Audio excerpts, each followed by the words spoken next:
Loc Nation, welcome back to my channel. I'm your girl Kenyatta here, and today I'm going to be talking to you guys about how not to pop your locks.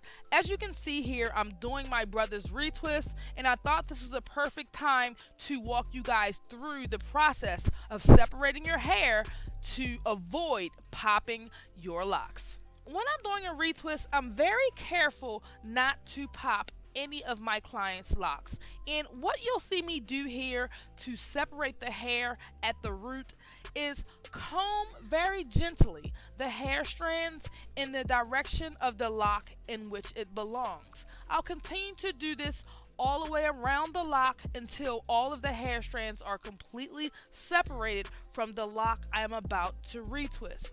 In doing this particular method, you will successfully separate the hair strands and integrate each hair strand into the lock in which it belongs. I always say that every individual lock has individual hair strands assigned to that particular lock, and it is very easy to separate the hair without popping your locks. Use this method of gently combing the hair strands in the direction of the lock in which it belongs to separate the hair strands before retwisting.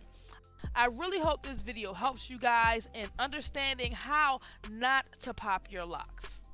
If you have any more questions about how not to pop your locks, please drop them down in the comments section below.